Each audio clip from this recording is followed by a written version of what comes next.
Mhm.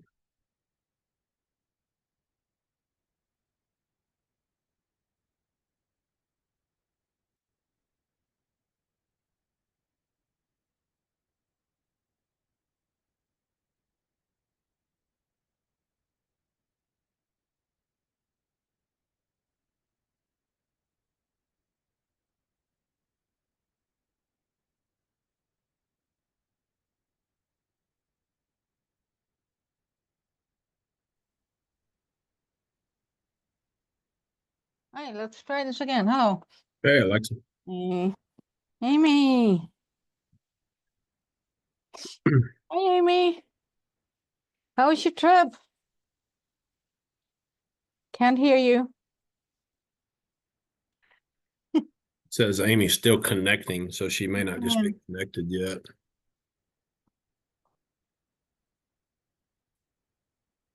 May take a minute. Yeah. Um, Yeah, Amy, it's if you can hear me, Amy, it says that you're still in the process of connecting to audio. It's kind of doesn't say connected. What direction is the wind blowing from at your house? That may have to do with that too. Yeah. Yeah, and this I'm gonna make sure I let everybody in. I had it set up to admit everybody, but good old Zoom, it's not doing that. So yeah, everybody, let's see, should be admitted and joining now there.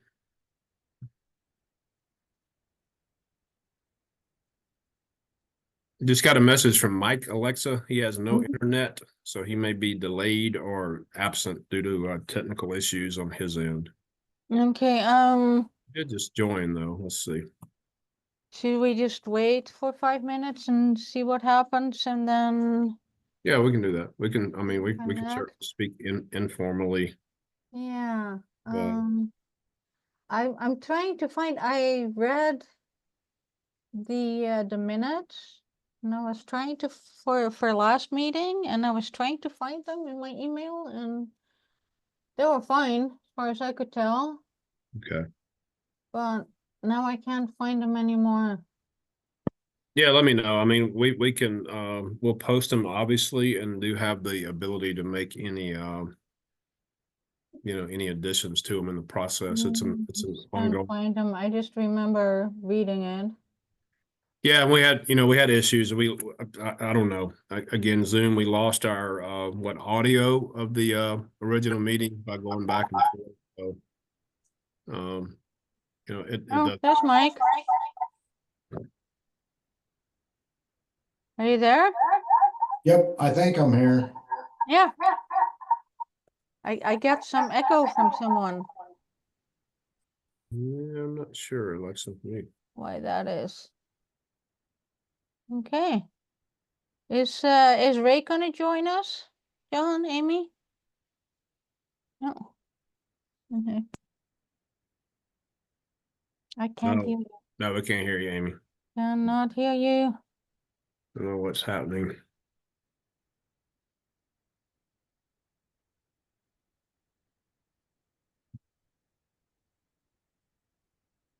The Alexa, I sent you the minutes just now. Thank you. Sorry for making you do this twice.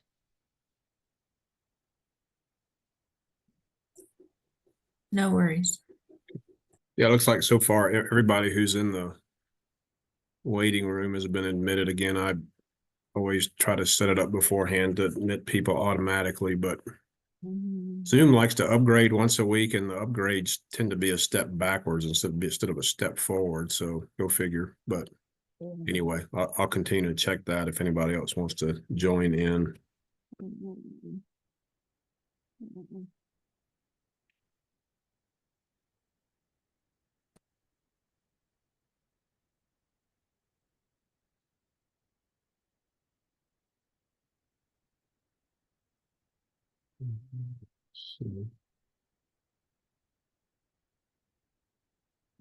Yeah, I think Ray's been, we've had some issues at offshore, and Ray's been assisting with that, trying to coordinate some things we have going on too with our water system. And I think he's currently tied up with that too. Well, that's a reason for his absence. I have to have a few set of extra hands every once in a while. And it's about that time for offshore as well to have its annual 4-year problem. We had a guy flying in today, but his airplane had trouble midair. Flying into the Bullfrog. To Bullfrog, yeah. You know, it's not uncommon. A lot of guys use planes for transport. It is, you know, the distances, but I do always have plan B in case somebody never makes it for whatever reason. Yeah. But So- anyway, that's where Ray's at. Amy, have you figured out how to,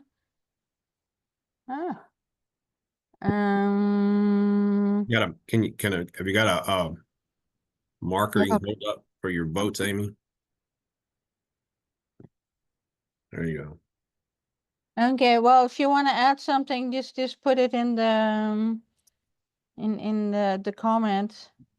Sarah, are you okay with that, or you want to try get a better connection, or maybe get on your phone or something?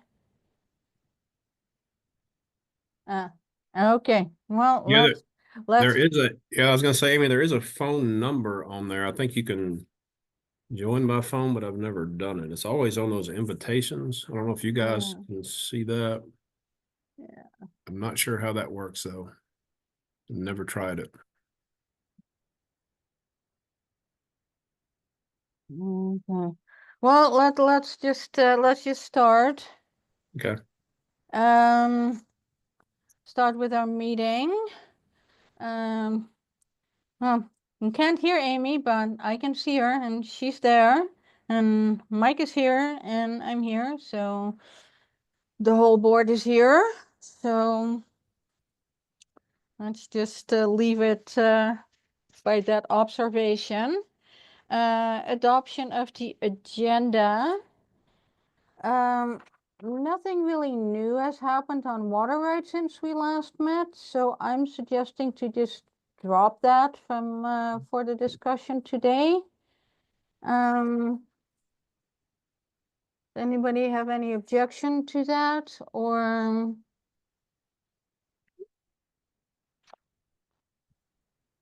No, Madam Chair, and I'll make a motion that we approve the agenda as written with the exception of removing any water right discussion. I believe it's item 10. Yes. Okay. Guys, I see a new iPhone. Is that me? Can you hear me now? Yes, great. That works wonderfully.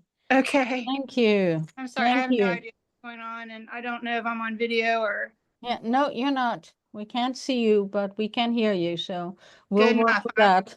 We'll work with that. Thanks, Amy. So Mike just made a motion to adopt the agenda with the exception of item 10. It is the water right issue. So, do you want to second that, Amy, or shall I? What? It's item 10. Nothing really has happened on the water rights front, so I think we don't need to discuss that today. I second. Okay, everybody in favor, say aye. Aye. Okay, moving on. Approval of the minutes from our last meeting. I looked at them before. I just looked at them again because Connie kindly resent them to me. And again, I'm sorry to make you do that. I should be more organized. But I think they look good. Anyone want to change anything in the minutes? I'll make a motion that we approve the minutes from 10/9/2024. I'll second. Okay, everybody in favor, say aye. Aye. Aye. Aye. Okay, that is done. So we are meeting electronically because the rules still haven't changed, and I hope they never will. No. There we are. Anybody wants to say anything can just go ahead and do it. We're only a few people here. Public comments. We love public comments. 15 minutes. We set aside every time 3 minutes per person. Anyone who wants to speak, we have 2 members of the public on today. If either one of them want to address the board, this is your chance.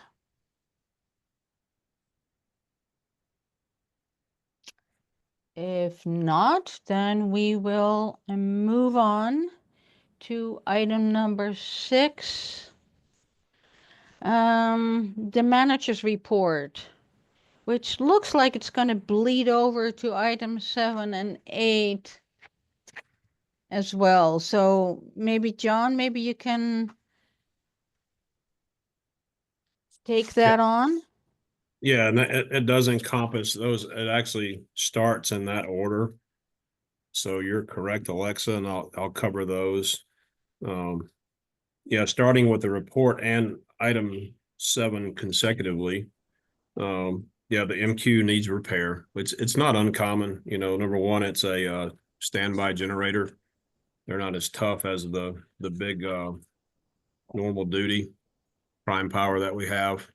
So they tend to require more repair. But the MQ, it started having a leak of coolant coming around an injector. And I think I mentioned to you guys that, you know, people smarter than me said, John, that's what they call a sleeve, that coolant in an injector. And they do leak. It's not uncommon on diesels for that to happen either. But my understanding is that hang on, I'm trying to let, I think Amy might have got kicked out here. Amy, are you still in? I am. Oh, okay, good deal.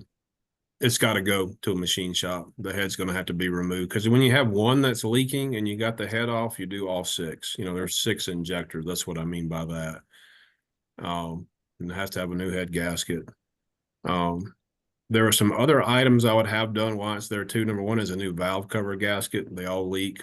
That's going to happen anyway when the head comes off. And then the other thing it needs are actually 2 more things that would be better to do while it's at the hospital in Grand Junction. Is number one, the oil pan gasket on that thing has a leak. So if a piece of machinery sits up for a while and doesn't get used, gaskets can dry out. So that's not too complicated. Of course, everything costs money, but that would be good to be done. It's bad enough. It needs to be, be done while it's there. And then while it's down, you just take care of that. And the other thing too is, flush the cooling system and look at a radiator. They all take a beating. That's another issue on a lot of generators. I was talking to a guy yesterday. He works with MPS now, and they run the generators at Halls. Same thing there. You know, they had issues with them, and actually they didn't take care of the radiator issue, and it caused a bigger issue because they neglected it. Is what he was telling me. But those are all, you hate to say normal, but in this business, that's basically normal. And if you look back at past records, the other MQ had similar, issues. It's important to us. What happens is, as I gain more situational intelligence, as I call it, it's fancy for being less dumb, is that this time of the year when our demand for electricity drops in the 40 to 50 kilowatt range, the cats do not like it at all. We start getting these reactive power feedback warnings, and they'll shut down too. I don't get that on the MQ, and I don't know if that's because I can't see the MQ like I can the cats. What I mean by that, it doesn't give me the same information, but knock on wood, the MQ will not shut down from those errors. The cats will. It's a daily thing this time of the year, and I know when it's coming. I know what range it's coming in now.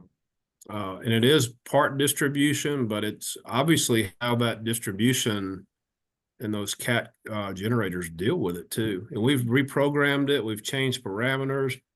It doesn't really help.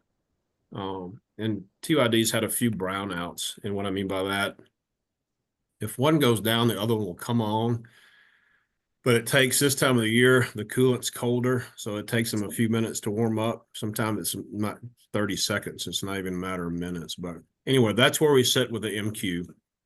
Do you have an estimate, like all in transportation, repair and all that? I don't, and that's the unknown. I think if you guys, recall, I think when they took the other MQ up to it was called like a Nesco, something ESCO in Salt Lake City. Mhm. They had to see it too to determine what it needed, and it's the same principle.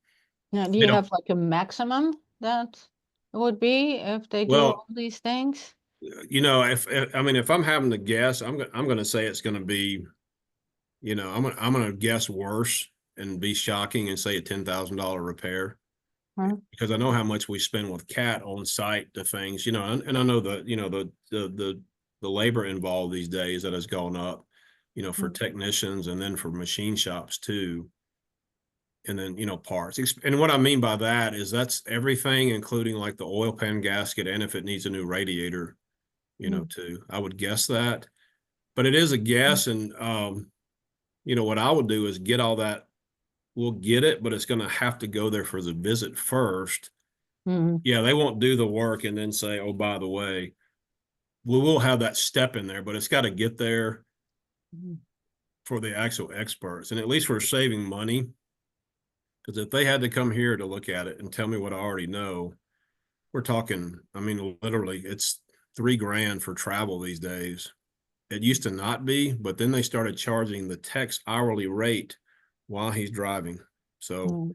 that has changed in the last year, which doesn't help us out. We're paying this guy, I think their labor is between 150 and 180. So you're paying mileage and you're paying the tech like he's got his hands on the machine when they're not, which is tough. But everybody does that now. Um, so that, and then number two, they would have to tow it, which is going to cost more money. It's got a trailer, but it's big enough and fuel. So at least we're saving money. So you're convinced that this is the most economical option to get what we need to get. Yeah. No, Would it work for you if we would give you the authorization to spend up to $10,000 to get that thing fixed?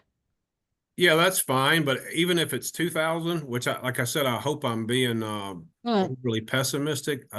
Obviously I'm still going to let you guys know, out of courtesy and duty anyway, what we're looking at. And then what it entails, like I said, and the reason I'm lumping that in is I'm thinking the radiator goes with that amount. But either way, I'll let you guys know all the details. But there's a worst case scenario too, is that the machine has a cracked head. You don't know till you get up, that's part of it. It goes with the territory. I know. Yeah. Yeah, Yeah. sounds like we just have to do this. Mike, Amy, you want to weigh in on this? Yeah, I'm good. well, go ahead, Amy. I'm sorry, Mike. I'm good with it. Yeah, I think just get it up there, John, let them take a look at it. You can shoot us an email, what they found, and if it's catastrophic, obviously we probably want to have a meeting, but if it's just what you described, I would say, we need to get it fixed. Yeah, and the good news is, first of all, so when the leak developed, I saw it developing, let the machine run, determine it's not going to shut it down immediately, but it got worse. So I did monitor it, multiple times, and it's like, oh, there it goes. So it did, went through the due diligence to make sure I'm not overreacting to something we could do here. And it definitely just got, when you have those kind of failures, that's the best kind you can have, that kind of gently lets you know.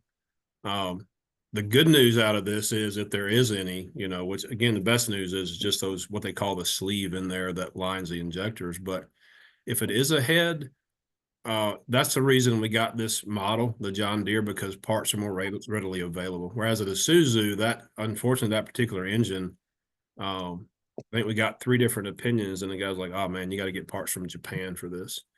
So it's just less available. But the John Deere, that's a 6.8 liter engine in there should be more, available and less expensive too, should it need parts. But yeah, I'll obviously certainly keep you guys up to date on any dollar amounts.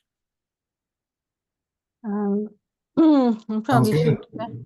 should Okay. make a motion and vote on it.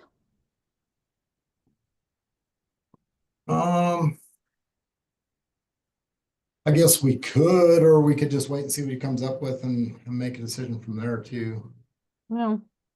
Yeah, well, we just need to make sure that John has clear authorization to, I guess we can just authorize him to get that thing to the shop. And we don't have to do these things in a meeting. We can, as long as he has the authorization of 2 of the board members Yeah. by email, that they can just stick with the invoice. And I'm good with that too, because I always like to have another set of eyes. I think that's important. Okay. And somebody asked a question that I should have asked and, passed Yeah. over to them. I mean, we do that with bill.com. If Yeah. it's over, $1,000, 2 board members approve it and you're rolling. Yeah. So I Yeah. don't see why it would be any different for that generator. Okay, cool. Yeah. No, I'm very comfortable with that. All right. Well, the next one, and which is number 8 on the agenda, which is the Cat C9 generator, is, everybody knows the history. They're due at 20,000 hours. There's, you monitor them. That's a manufacturer's recommendation. And, most management models, and especially when it comes to utilities. In fact, I just had a test on that for wastewater. It was one that wasn't confusing. It said, how do you maintain your equipment? And the answer is easy. It's according to manufacturer specifications. And that includes rebuilds, oil changes, all that.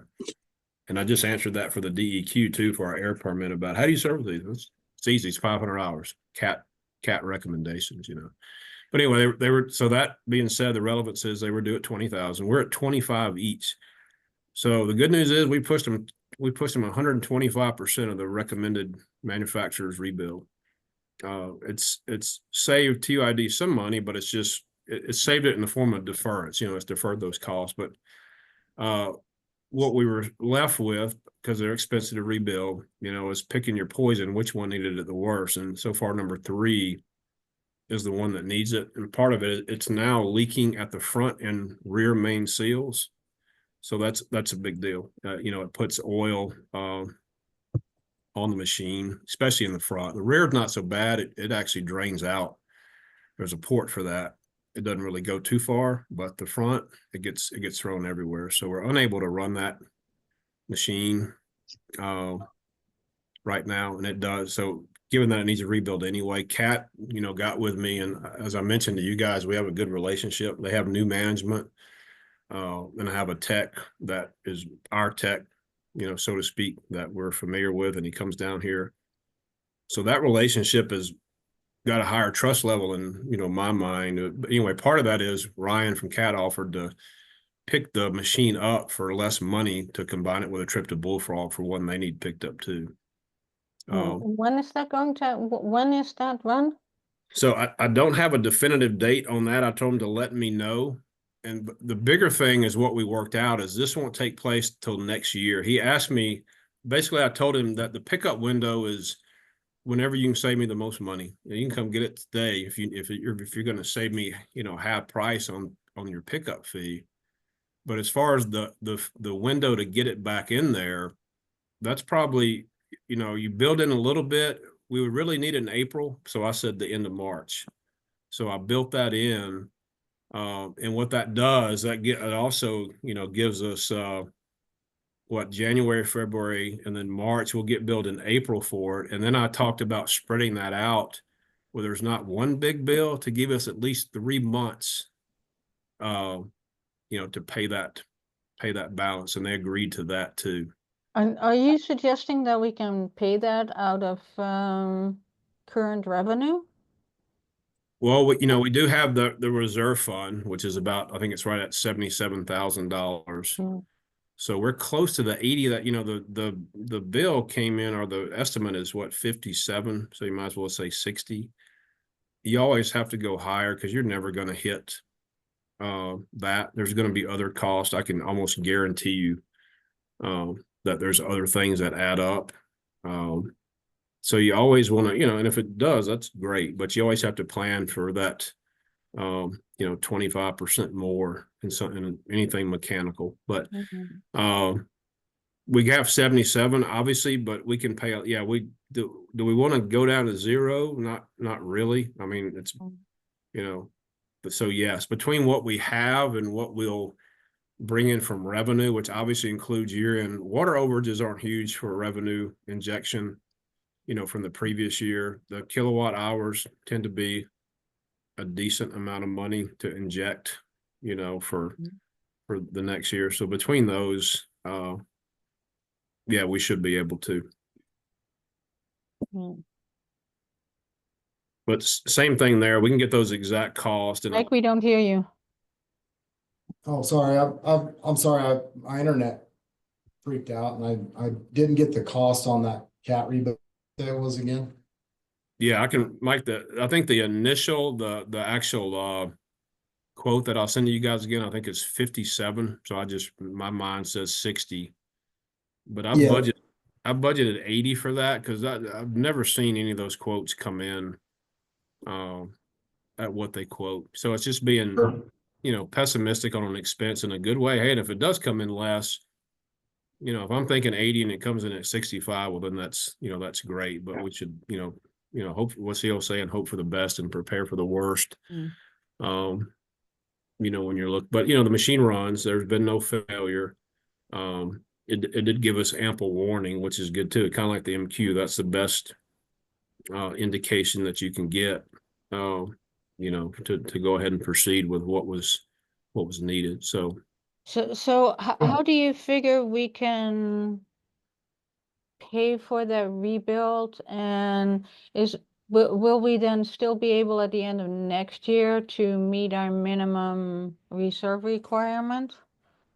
no, and we never have. We hadn't met reserve requirements. I mean, by state audit, we're required to have about 3 different reserve funds for everything that we own, and we've never met that. The state does understand that. We're not the only ones, being a small utility, that struggle with that. So formally, we'll never be able to replenish because we're supposed to have a reserve fund for bonds, and then our rebills, just like we're supposed to have the reserve for that depreciation that we, the 160,000.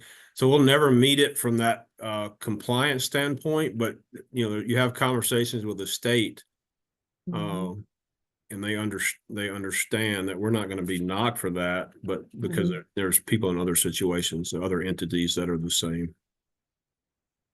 But I do believe we can meet it from a cash flow and revenue standpoint that we have coming in too. But we have challenges, and we have other projects which you guys will see on the budget that are going to challenge that. Which only one other one is the water valves that worry me from day to day for our water system. Well, let's take one issue at a time. Yeah. All my little brain can handle. Yeah. Mike, do you think we should vote on letting John start the process on this? It doesn't sound again like we just need to get this done. We've been thinking about this for 2 years. Right. Yeah, sorry, Madam Chair, if you can hear me, my internet's just like in and out, in I and hear out. you. Sorry. Yeah, we can go ahead and vote on it if you wish. I mean, it's pretty big item. Amy, what do you think? Yeah, I think we need to do it. If we need to vote, we should go ahead and do it. Okay, anybody feel like making a motion to authorize John to start up the process for the rebuild and of the number 3 C9? I'll make a motion to approve rebuild of number 3 C9 generator. I second. Okay, and let's do this a little bit more formally. Amy, you want to vote on this first? Amy Golden, aye. Mike? And Alexa, aye. And thank you, John, for your work on that and finding, building the relationship with Kat and finding the most economical way to do that. And maybe for the record, we did send out an RFP for the rebuild of a C9 in summer, and we Yeah. did not get any responses. John has been working with Cat and with another supplier, and we have determined that going with Cat is the best way to go forward. Yeah, and to expand on what you said, Alex, on that RFP, yeah, we had a few people interested. Some of them just fell off. You know, we had one that was considerably less, but you know, that was unseen. And what you run into, like with this cat, is a proprietary. You know, again, that all has to be tied back in, you know, to how they go into our system. And again, you know, hear the horror stories, but and this came from Cat, but then I verified it yesterday with the same guy that works for MPS. They obviously they're a government entity, have to get bids too. They went with a lower bid and had some of theirs done over at Halls, and they did not do a good job. Wheeler Cat had to come back and spend. Brennan said he spent 2 weeks there living daily, and he said it ended up costing NPS more money. You know, with what Wheeler had to come back. Anytime you do something bad and you have to redo it, it means you take it back apart and it's extra expense. I've seen that many times. But anyway, the NPS ended up spending more money because what's the old saying? You want to spend less money or you want the better value? They went with less money and it cost them more money in the end, you know, to have to redo. So yeah, I trust Cat as much as anybody, and especially these guys, you know, and I get in there. Part of my formula, I told you guys, is to work with them. That way I'm learning. I'm not, you know, nothing beats seeing things firsthand and having that intimate relationship with how things work. And that's what I do with Kat. And that's what this guy, Brandon, is willing to be. He loves teaching. So that's a good, you know, a good fit too. But anyway, yeah, from all that we've seen, and then this, it's yeah, the best route that's going to get us the value, you know, which basically should be a working machine when it comes back that's been test run and ready to go. And I'll mention too, the reason I say 80 on that cost is that in doing that, we'll probably swap out to that newer upgraded breaker, which that's part of the cost too. That's in why I'm saying 80, because the breakers are 7,500 each. So I'm kind of adding two in there. And like I said, I hope it's all under, but that breaker needs to go in that machine. You know, we cobbled those two together with a little bit of money, and they did live till now, but they won't live much longer, and there's no replacement. They're obsolete, you know, for them. So that does factor the breaker into what I'm telling you guys. I think the max expense is, you know, going to be. Yeah, these we are obligated to go out for RFP. We're not obligated to always take the cheaper solution Yeah, no, that's, you know, you got to weigh the difference. just because somebody offers it. Yeah. You wanna But go- obviously, I'll keep you guys up to date, public up to date. You know, I'm big on taking pictures. Pictures worth 1,000 words. So with photos and descriptions, I'll keep you guys up to date on number one, on when it's picked up. And of course, that worries me. That kind of plays into the MQ, because then you go from 4 generators and then you're down to 2. And when you're down to 2, you can always count on something else happening. So it's a little bit scary, but you know, we've run with that sort of, but you got to watch it. Yeah. Yeah. That's old, you know, old Murphy's law / Tickaboo devil equation that you got to be careful when you're down to 2, but we'll run that for a while. Because we don't have other choice, you know, that's the deal. So, and then part of that too, one of those two is a big C15, really hates low loads. It does something called wet stacking and doesn't like a low load at all. So we have to, you know, rely on pat number 2 on the head and say, keep it up, girl. And, you know, till number 3 comes back. Or we tell everybody in Tickaboo to run the air conditioning and the heat simultaneously. Yeah, no, it helps. I can look and I can tell when it's colder when people are running the heat. And I'm like, oh man, but last night like the generator's outputting 60 kilowatts. It makes it happy, you know, so. Good. I know when I get to 40 or 50, we'll get a little more iffy, but no, you know that stuff and, you know, intuitively from but Okay. I'll keep you guys up to date. So good and good on Thank that. you, John. Let's move on to item number 9, the draft budget. Do you want me to pull that up, John, or do you want to? I should be able to, I can hit share. Alexa, if you guys, let me see if I can find it here. Let's see. Let's see if you guys can see it. Let me know. Oh, wait a minute. All right, can you guys see that? Can you guys all see that? Yes. Yes, sir. So obviously this is the working budget and it's I'm gonna go back to part 1 here on part 2. There we go. So everybody has their different ways. This is a little bit more extensive because for the working, if you go up here to where I'm at the very top, the rows like 7 through 10, you see there's a 24 and a 25. So 24, that's last year's. That goes all the way back to 22. So basically what that does for me, I'm able to look at costs from 22, 23, 24, and then what we budgeted and then into this year. So it's just more, the more numbers you have to look at, you know, to put trends, the more accurate you can be. But I'll touch on some of this with you guys more by category than, you know, individual lines. But if you look at total revenues, which is line 27, we brought in more this year than budgeted, which is, you know, anytime you budget revenue, you always want to be over on revenue and under on expenses. You know, you always try to look at that and craft your budget to be that way. You know, sometimes you can't control that, obviously, but in an ideal scenario, you are. Part of the reason we bought in the 526 as opposed to the 488 budgeted, a little bit of that was connection fees. And then late fees, which I also think include a few penalties that I had to charge on some items to do with our water system. But so we're good. I mean, that again, the other thing it does for me and everybody is show what we've done to date.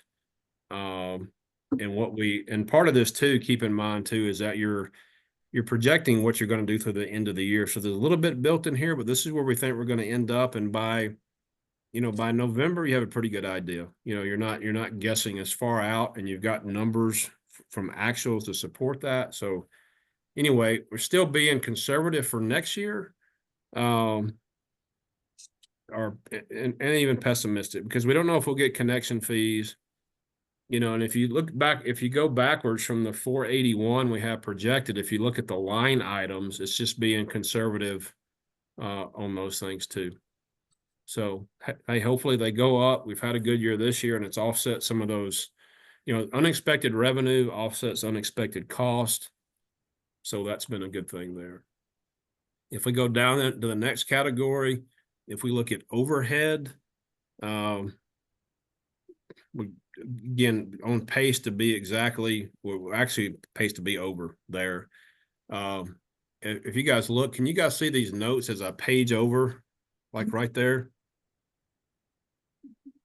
Can you guys all see that note that comes up? Yes. Okay. So part of the reason we're so far over, you can see we had 28 budgeted. We're at 41. We're less than the prior year, but this goes back to our accounting conundrum. These items tend to get lumped in from Larson Accounting, so there's a lot of stuff in there, just confusing. So there's items in this category, like if you look at phone, internet, probably some items in there that really aren't. And the same thing here with the office and supplies. You can see we broke it down. There's some advertising and promo, bank service charges, interest expense, general supplies. So does that really belong in with office supplies? It does not. But as we've said with Larson, you know, importing this stuff from bill.com into QuickBooks is it just never lines up right. And they've never taken the time to go through that and help us out. So that's where we're a little bit not as alarming when you see the why. You see dues and subscription, water expense dues, items like that. So not alarming that we're over, but what we did for next year is just to increase that budget to match up. I hope we're not stuck with that. If we transition to QuickBooks, as Connie mentioned, we may not have to import. We may be able to get rid of Bill.com, but it just depends on what QuickBooks can do. That'd be a dream come true to eliminate the $4,000 a year for Bill.com, and to eliminate having to import things that don't match up. Then you got A to A or A to B to produce your financials, and that's an ideal scenario. You're not having to interpret and run Russian battleship math to try to figure out your financials. So that's an increase there. If you look at professional fees, again, just a few things. Again, and it's rounding off to over anticipate. We're at the 127 for the year, inspect year, and put 131. And again, really the difference there are some legal fees due to the water rights. That 7,000 is probably being optimistic that we would only spend that much, but it's an unknown and it's harder to forecast. So a little bit there. Audit, expect it to go up a little bit from the 13,254, but not by much. And then I put accounting again. If we go away from Larson, it's probably less than that. I think QuickBooks is $1,500 a year, but it just left it there for now. And obviously those items can be moved around within categories, if the budget needs to be updated. So that gives us some leeway there. Utility fees, they generally stay the same.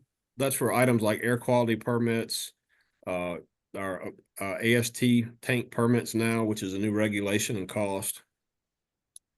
Moving down to lines 51 through 56. Obviously, this drives everything we do, and is the bane of our expense existence is the generators.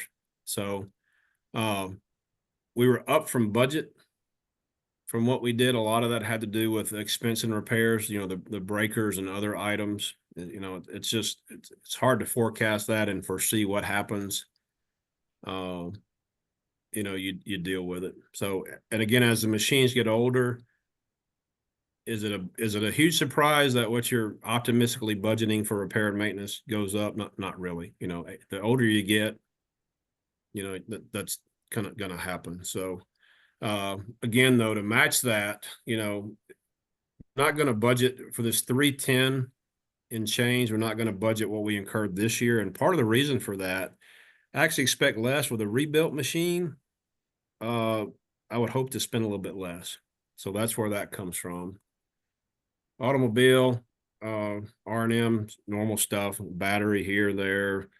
Like this summer, we used refrigerant for the AC that leaks out, which is common, that type of deal. Water expense, you see those are our testing labs. They vary a little bit. You can sort of see they can go up. You can see where we incurred, you can see my note here. Depends on what tests we have. Sometimes there's copper and lead. Sometimes there's radionuclides test. And some of those vary. Some of them are 2, 3, 5-year tests, like I have in the note here.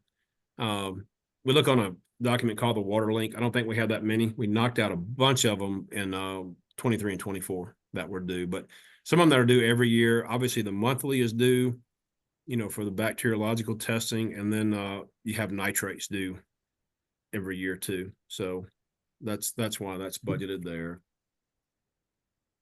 Sewer, right now we just do the routine stuff on there. Nothing budgeted for that. We'll keep it. You look at the lagoons and items like that. I would equate that to the generator. That was something obviously the money was spent on, and we have bonds for that. So that that item is living and is an updated thing. So we don't see the expense. Had it been the original sewer system without the money, we would probably see more expenses, with that. So that's the reason for that. Landfill, again, the county sucks up most of that. So I just put a little bit in there for repair and maintenance, but typically and that may, relate to the TUID truck or something transporting, but other than that, the county equipment, the county gets billed for that. So, the new big one for this year, which is line 72, you can see is depreciation on assets. I don't agree with it being part of your operating budget, but apparently the auditors in the state now say it should be. The good news is that it's not real money per se. It's a devaluation of your assets, which has a schedule.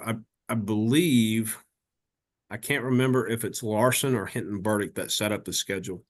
So I haven't looked into it. I don't, you do different ways. There's straight line, there's declining balance, there's DDB, double declining balance. I don't know what method they used. I haven't had time to dig into it, but at the end of the day, we're on about 160 grand a year depreciation.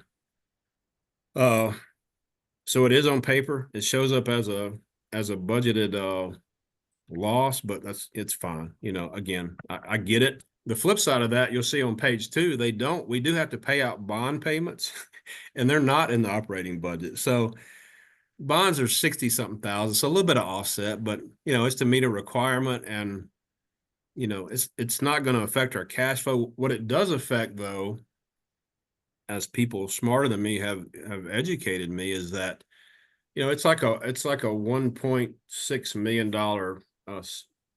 balance that is being depreciated. You're expected to have that on hand when you reach zero on this. So I think we have, I have to look. I'm going to say 7 more years, I think. Will we have 1.6 million? Yeah, I don't know. Things can change, and again, that's ideally, but you're also assuming that you've used that asset up completely, and you got to think about this. These are things like sewers. Do they crumble when the balance hits zero? Hopefully not. So there's a little bit of pessimism built in there with depreciation too, but it's to keep you on your toes, because you have to start thinking, how am I going to replace this? But not as bad as it looks, bottom line there. They always want to look for contributions to fund balance. So thanks to depreciation, again, this $194,112.04 on line 76 is not real money per se. So, we need to probably fund the other 30 of the difference between that 160 depreciation? Yeah. And we do through revenue. But you can see here our total expenditures, and what we're looking at from the difference between them, between expenses and revenues, which are up top. We show a $21,000 net income from that on there. So again, it's a budget. Budgets at the end of the day are an educated best guess with a little bit of science behind them. But the fact that there is a guess in there, too, as far as that. And as you can see over this other column here, H, I put this in here. We didn't have this 159 budgeted for this year, but that's what we would look in, nor the previous year, because nobody did. Nobody ever said that they were necessary in there, which is fine. I mean, again, it's a paper change, but that's what we'd have looked like with that thrown in there. I just put it in there for me to look at, from previous years. So things change, regulations change. I mean, sometimes they can change from week to week. So you roll with that, you accommodate them, and, keep the lights and the water on. So a lot of that is very similar to last year. Again, it's a 1-page budget. A lot of what we do is static. The only thing that's not static is, things get older every day. So that's our challenge. When your revenue is basically static, but you're using equipment up, that's where the challenge comes in for a small, special district like TUID. You just, no matter what you do, you don't have that basic equation of kind of offsetting. And we all know, there's a reason it's population base and users and all that too. But we survive with a little money left over, so far. John, do we have to vote on this right now, or So as a draft budget? You're voting just to adopt the draft, and what you're saying is, hey, we're working on this. And then once we come up with a final, we post it for public inspection. I believe it's 10 days minimum before the, I'll verify that. Excuse me there. For So, public so, inspection, when is our next meeting? it's in December where we would adopt the final version of this via public hearing. Yeah, so that would be on the 11th. So say on the 1st, we need to have the final budget figured out. Yeah, we do. Yeah. Okay. And again, Okay. a lot of this is self-guiding. A lot of the cost are what you guys voted on last year. The exception being on page 2 here for the, well, we did vote on the C9, so that takes care of one of these capital costs. There's one left over, which is going to be the water valves that you see here too. But no, to answer your question, Alexa, yeah, we do need a vote on just adopting the working draft today with the definition that it's two things. It is working and it's a draft. Get you guys input, and then the final is the one that the public has seen, which is again not going to be a lot different. Okay. Well, maybe a sneak preview of coming attractions. I have had initial discussions with Ray about the management fee and rent for the office and how to handle the switch from contracted out accounting to in-house accounting, and we haven't finalized anything of that. And it looks right now that we have, I'm going to be out next week, that we have the week of Thanksgiving to come to some final agreement and then a proposal to the board on that. Yeah, and you have, Alexa, you have two routes. If you incur changes during the year, you are able to go back and amend the budget, which remember we did that last year. It's a formal process too, where you do hold a public hearing on the amendment. So any kind of changes within the budget, you're afforded to move things around within certain categories. Like if I wanted to move accounting to generator expenses, I can do that without, public hearing. But if you add an expense, let's say you want to treat that as rent or utilities, if we're adding something in, at least it's a safety net where you have the ability that, so you're not pushing to meet a timeline that may not be possible, if that makes sense. Well, let's see where this goes. You're probably right, given the short timelines, it may be better to stick with this and then make changes afterwards if we have to.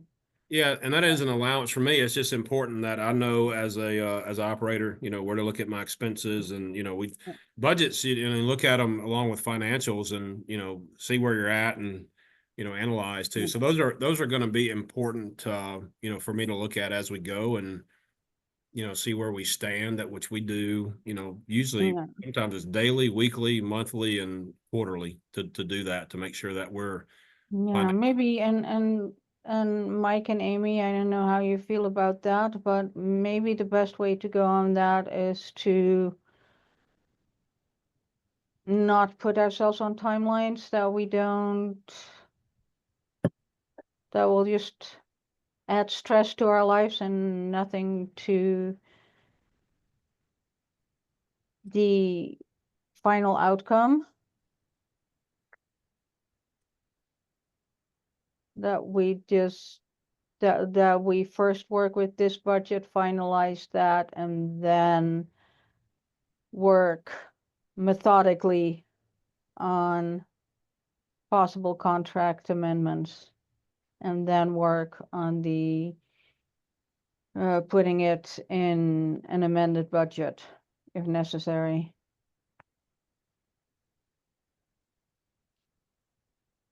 I agree with that. Yeah, that sounds doable. Well, let's do that then. That way we're not creating our own stress. The rest of the world creates enough for us. Yeah, and I get singularly focused. Obviously, with the generators, that's a really big deal.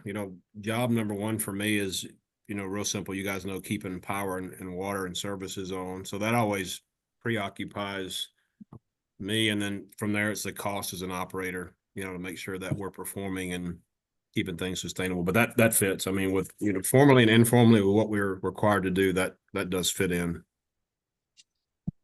Good, good, good, good. All right. Well, couple more things here, then I'll Mhm. so over to you guys for a vote. You can see if we go down the lines, well, we'll start with line 21.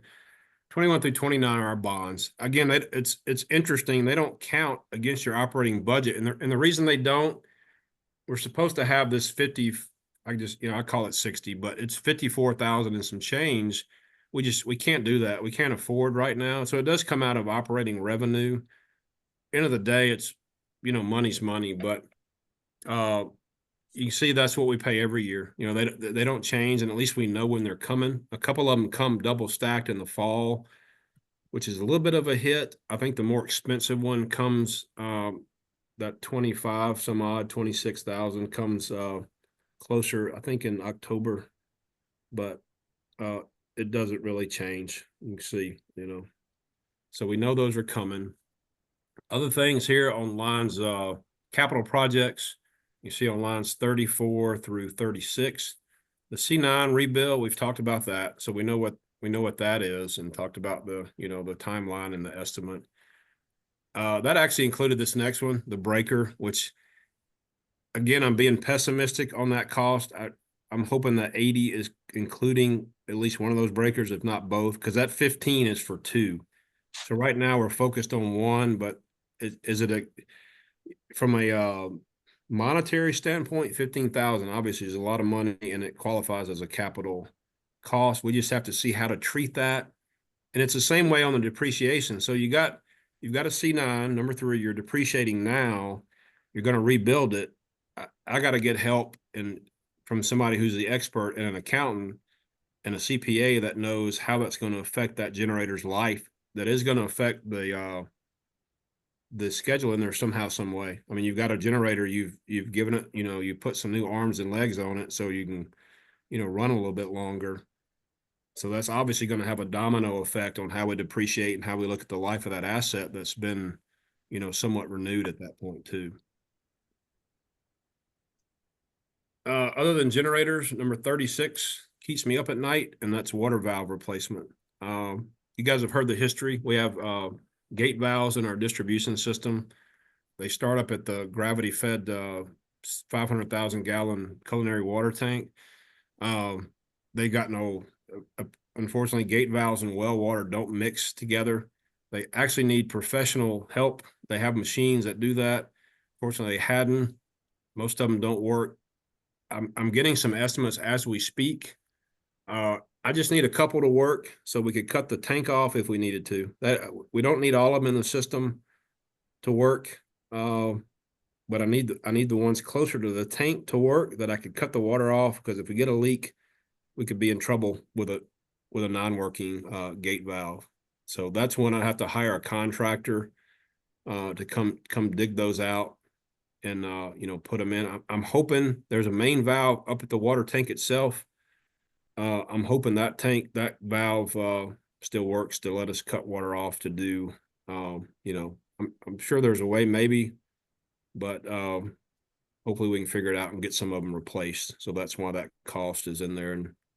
And that would be one that, if approved, we would look at maybe late winter, type of deal, February, March, to at least get a couple of them going. And right now I've reached out to several people. The only person that I know is actively working on that is Tony Jackson from Jackson Excavation, which, I've worked with Tony in the past, seen the quality of work and professionalism. Tony does a good job. So that's at least good to know. The others, we may or may not have 3 estimates to compare, which we know kind of is par for the course for Tickaboo and most services that jobs that we solicit. But that's the total capital. One thing we'll do on here is look at where we're going to transfer from. That's just it's going to come out of our operating account to offset those costs there. So with that, I mean, by the time you counter bonds, which you have to look at in the potential costs, again, it's a little pessimistic. But you can see my note there. We got 77,000 in reserve account. We look at, overestimating those costs a little, revenues of 40,000. Hopefully offset those costs, which would also apply to the bonds too. I mean, you look at the bonds in the same manner of that note I wrote right there. You're not looking out of another account. You're looking from your revenues, and my math shows that, we end up at a zero balance from expending that, which is not abnormal for TUID.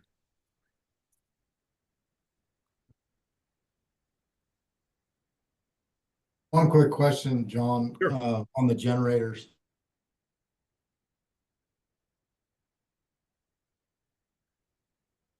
What's your best guess, professional opinion on a time number 2 rebuild? So number 2, Mike, that's the one that, in some of the oil tests we've done, it showed some elevated levels of lead. So that's obviously a concern. That is a sign of wear. Again, stuff like that, you got to be pessimistic. I would say, we could be looking at the following year having to do that too. Yeah. It's about due for another test again. And again, it goes up and down. And because I've tested it at different intervals, anywhere from 500 hours to 400, and that'll determine some of the lead levels. So, it's not, in the fuel consumption is good on that one too. I mean, right now, we can get, and again, it's an instant use, which I assume is accurate, but around 40 kilowatts is using like 3.8 gallons per hour, which number 3 was consuming more given the same conditions. So that's another indicator, of where is fuel and oil consumption. Anyway, that aside, yeah, I mean, we'd be lucky if we got 2 more years out of it. But, what you do though, the other thing you do, or that I would do, so you got number 2. I mean, you got number 3 rebuilt. You lean on it more heavily. You're gonna, I'm gonna put proportionally more hours on the newer machine than basically to try to extend number 2's life. That becomes, you set priority on those machines when you program. So number 2 becomes part of the year. It becomes number 2 priority, or it could even become number 3, because in the summer, this year we were able to run number 1 when the loads were good, and then 2 and 3 became the secondaries, and that worked well. We consumed less fuel. We didn't wet stack the big C15, and it worked out better than trying to run 2 C15s for that load. But anyway, that's how you offset that. So there's a positive where you got a new machine, you're going to lean on that more. From getting a fresh set of legs, like I said. So to help, basically my goal would be to extend number 2 out. It becomes more of a safety net. Obviously you're not going to limp it and it's in bad shape, but yeah, there is a little bit of a role change mechanically to try to extend that out too. Yeah, I was just hoping we would have some time to actually, start planning for that repair and have the funding available and not Yeah. in a position where we're. Help yourselves. There you go. Well, and yeah, we could. I mean, that's the thing, Mike, looking at it in that light where you're leaning Saw on Kyle 3, and then number maybe 1 too. February, he Like I just said, said we he did would this summer be and it worked shortly. well. The Looks machine like Elise got a has stopped by. $250,000 by. machine that's sitting there that's getting used, and it's also, again, saving a little bit of fuel because of the higher loads. Sure. We could do that. No, that would be a goal, is to try to extend that out. And then number 2 gets relegated to a little bit less regular duty, in there with them, to try to extend that as far as possible. Sounds good. Be nice to have the money to pay for it before we have to do it, right? Yeah, no doubt. Absolutely. So, yep, agreed. Okay, well, thank you, John, for this presentation. Are we ready to vote on this? Does anyone want to make a motion? Yeah, I'll make a motion that we approve the draft budget, the 2025 draft budget. Amy seconds, and we all say aye. Amy says aye too. Her phone connection just died, but she's waving. So we all three approve the motion. So thank you, everyone. Yeah, and as I just, sorry, Alexa. Yeah, just quickly, like I said, a lot of it's self-guiding. I mean, again, how I explain our static nature. But any suggestions or questions, let me know. We'll get them in there, and public's welcome any questions too. There's nothing wrong with having to defend and explain, and I like doing that. The more you know, the more you know, and I'm always willing to give out facts and details. I think it helps us all to do that. So yeah, let me know what you guys have and form the questions and input and comments. Thank you. Board report. Amy, Mike, you have anything to report? Nothing for me, Madam Chair. Amy and Mike both shake their heads no. I have one short message. I have started the process of applying for a grant, according to the same specifications as the one that we were not selected for last year. The landscape has changed a little bit since last week. I think maybe we can count on the tax credits and the grants to still be available as published through 2025. After that, during the new administration, with people who have vowed to get rid of the laws that provide those tax credits and those grants, I do not think we can count on those. And at the continuation of those programs, the way I think, and I haven't thought that all the way through because it kind of breaks my brain, is I had thought we could do these things sequentially, like first try to get a grant. If that doesn't work, then go for the PPA option. But since the PPA option is also partially funded by the 40% tax credit, which most likely won't be there anymore, I think somehow we have to compress both options in 1 year. And I'm not quite sure how to do that. And because even the grant that we have now doesn't, the timeline for that is concept paper in February, then they'll tell you if you're invited for the full application in June, then the application is due in August, and then the results, the selection will be made in spring of 2026. Now, if it's no in June, that's simple, then we can just go the PPA route. But if we are invited to apply for the grant and then apply and then no, then we can't go back and do the PPA route. So it kind of tangles in my brain. Like, I don't know how to deal with that. So, but that's what I've been thinking about for the last week. So anybody who has any bright ideas on the subject, tell me. I got a couple of comments, Alexa. We have a contract individual that has been writing grants for the company I work for, San Miguel Power. I kind of mentioned some of the struggles we were having, and he was very kind in saying he would be interested in just seeing what we're looking at, what we're trying to do, just kind of get an idea of what Tickaboo's all about and what we're trying to achieve. He's been very successful. We've got big battery storage projects going on in part of our system coming very soon. Full grid replacement storage projects. These are big batteries. So anyway, that's out there, and I was maybe gonna get with you later and see if you want to just talk to him, just have a chat with him to see what he thinks. So I Um, missed the first sentence of your story. So who are we Oh, talking okay. about? So he's a grant writer that contracts for San Miguel Power Association Mhm. company for. And he's, like I said, just been very successful in solar and microgrid battery Mhm. backup. So Oh yeah, absolutely. I would absolutely love to have a conversation with him. okay. So Yep.